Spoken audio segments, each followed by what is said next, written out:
बड़ी खबर आ रही है। आपको बताएं कि 9 मई के मुकदमे में नामजद मुल्जिमान का जेल ट्रायल, शाह महमूद कुरैशी और दीगर मुल्जिमान पर फर्द जुर्म आयद कर दी गई है। जेल ट्रायल में मुल्जिमान की जानिब से सेहत जुर्म से इनकार किया गया है। बात करेंगे, अब्दुर्रहमान हमें ज्वाइन कर रहे हैं। अब्दुर्रहमान, अगली समाअत कब होगी अब?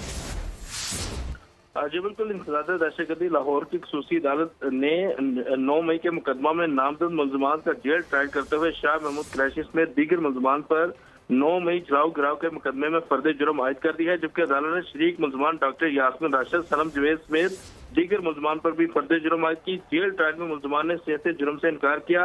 अदालत ने आइंदा समाअत पर प्रोसिक्यूशन के गवाहों को शहादतों के लिए तलब कर लिया है। अदालत ने केस की मजीद समाअत जो है अगले हफ्ते तक के लिए मुलतवी कर दी है। इंसदाद दहशतगर्दी अदालत के जज मंजर अली गिल ने कोटला पर जेल लाहौर में जाकर समाअत की।